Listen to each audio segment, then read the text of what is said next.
एक बच्चा कह रहा है कि सर मैं 800 किलोमीटर दूर से धरने के लिए आया था और पेशेंस शांति से पीसफुल धरना करने वाले थे और वहाँ पे हमारे हाथ पैर तोड़ दिए गए। साथ ही साथ मैं उस बस में भी बैठा था जिस बस में रंजन सर थे और विक्रमजीत सर थे। वहाँ पे मेरे पर एफआईआर हो गई है। तो अब मैं या तो एफआईआर से लड़ूं या फिर तैयारी करूं या फिर अपने माँ बाप का सपना जो सरकारी नौकरी का था उससे लड़ूं। बेटा, जिस देश में गुरुओं को रोड पे घसीटा जाए उस देश में नौकरी पाने का सपना बेटा छोड़ दो।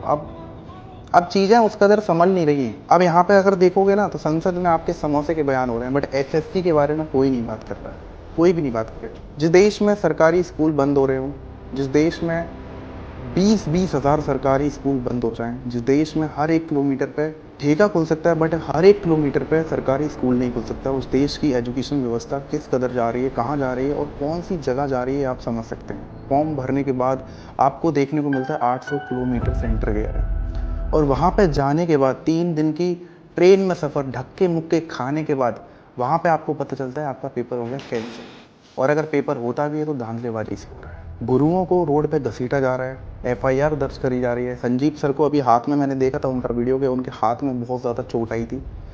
सिर्फ और सिर्फ किसके कारण? पुलिस वालों ने मारा है। क्या था उनका गुनाह?